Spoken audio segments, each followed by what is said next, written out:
Now, when Beijing was lobbying to host the Olympics, it promised to improve rights for all its citizens. But many observers say the population's protections and freedoms have actually shrunk leading up to the Games. And lawyers fighting for clients' rights still find themselves the subjects of intimidation and surveillance, as David Hawkins reports. It's their last day of freedom. 3 Chinese human rights lawyers met with us in a Beijing park the day before each expected to be placed under house arrest or constant government surveillance. Li Shengming says the police warned him to get out of town during the Olympic Games. This is completely against the Olympic spirit. Many human rights activists had to leave Beijing and stop their work. They don't give any reason. There's no reason.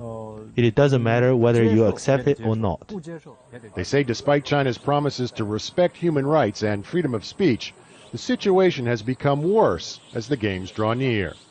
They told me I should find a new place to live during the Olympics to stay out of trouble.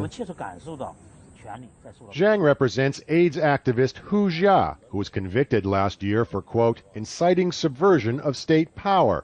He was sentenced to 3.5 years in prison.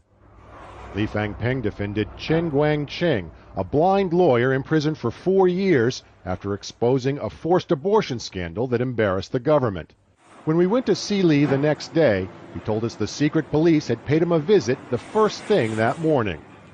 State security agents told Li Fangping he'll be under surveillance all during the Games. The men in the black car behind me, the one without license plates, he says, are following him 24 hours a day. They told me before I meet or talk to anyone, I need their permission. Did you ask their permission to speak with us right now? No, I still think it's my right as a Chinese citizen to talk with you. If I ask them, they wouldn't allow it. I still don't think I'm doing anything wrong. While we talked in a hotel coffee shop, a man in a blue shirt kept checking in on us. That's the guy. And later asked a waiter what we discussed. They know what they're doing is completely wrong and illegal. But if I refuse to cooperate, maybe there's a confrontation, maybe physical violence. I asked him why he thought the agents didn't break up our interview. They're relaxed now, because the Olympics haven't started yet. When they do, I think they will be following me into the bathroom. Li Fangping and the others could go to prison for speaking to Al Jazeera or to any foreign reporters. It's a risk they're willing to take. They say they have no intention of spoiling the Olympics, but believe the world needs to know what's really happening in China. David Hawkins, Al Jazeera, Beijing.